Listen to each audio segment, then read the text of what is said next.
So Mike Holmgren, that was my first year. Mike Holmgren's the head coach. Andy Reid's the quarterback's coach. We have that year. All those guys that I mentioned, basically, like, I just keep rising up the depth chart on all of them.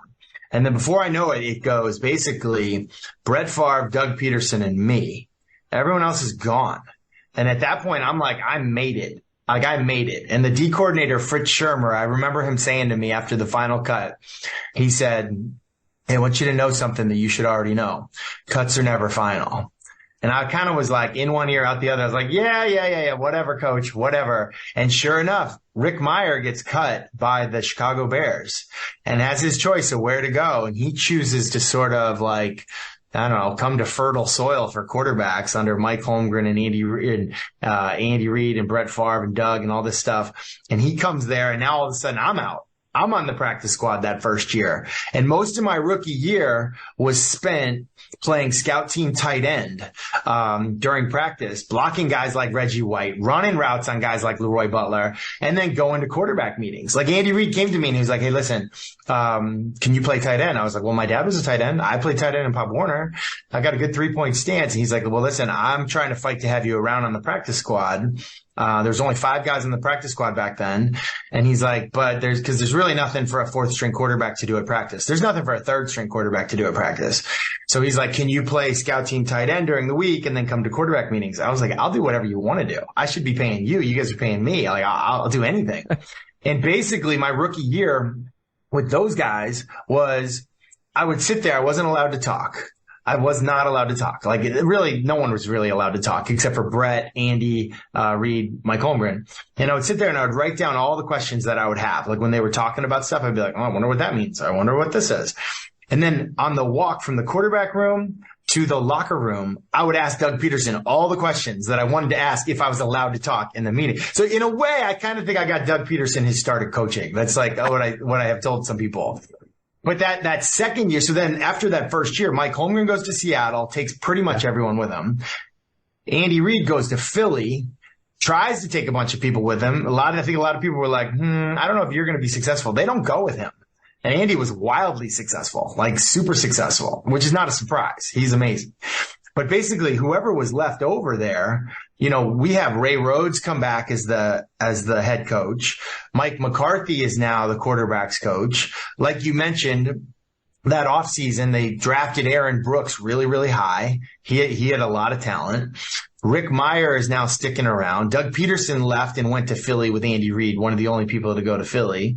And now it's a totally different thing. And for me, they came in and I think it was Mike McCarthy who said, he goes, listen, your only shot to make this team is as the number 2. Like, we're keeping Aaron Brooks as the 3. So basically, you're running around here looking like a practice squad kid that was playing scout team tight end, driving a Volkswagen Bug, living in month-to-month rental place. Like, no one believes in you. And it looks like you don't even believe in you. And he basically said to me, he was like, straight up, you need to sell your car, go buy a truck. You need to start building a house where everyone can see it. Like, you need to send a message to everyone in this organization that, like, you expect to be Brett Favre's backup. And like, this is what you need. This is like the attitude that you have. Cause right now you're walking around like, oh, I hope I can be Ryan Longwell's holder. And he was kind of like, that's great. And that might be true, but you need to like start, swinging the stick, swinging the hammer here. Like, yo, I'm here to stay. And I really didn't have that mindset. Like, as a rookie, I so looked up to Brett Favre. I so looked up to Doug Peterson. I so looked up to Rick Mirer. And now you're telling me like I'm supposed to compete with Rick Mirer? Like, this dude has like taught me so much in my rookie year. Like, he's done, like, I loved Rick, and then like the fact that I could even back up Brett, like, it was like, that blew my mind also. So it was great advice from Mike McCarthy. And then, like you said, Brett Favre didn't really do the offseason program. Like, he was gone. And Rick Mirer, had a family. He had a really nice house in San Diego. He was in San Diego quite a bit. Aaron Brooks was just a young guy. And so here I am with the next year's class of rookies that come in, guys like Donald Driver, and I'm like completely losing my hair. I look like I'm 40, but it's my second year. I have 0 credited seasons.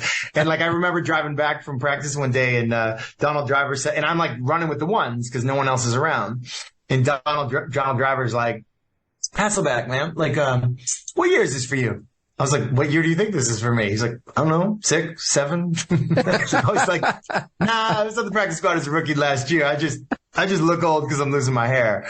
But it was such a great opportunity for a young quarterback to get coached by Mike McCarthy and really the rest of the staff and get to throw to the starting wide receivers and to Mark Chimura and to Dorsey Levens and like the guys taking snaps from Frank Winters, like the stuff, the line calls, all the stuff that happened with the ones in the huddle.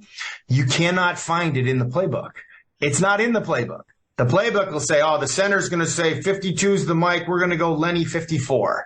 I'd get up there and Frankie would say something like, all right, Chief, 54. It's just like, what's all right, Chief, 54 mean? You know, like, I guess that means, you know, like it was just cool. It was really cool for me. And, you know, it really couldn't have been better for the first 2 years.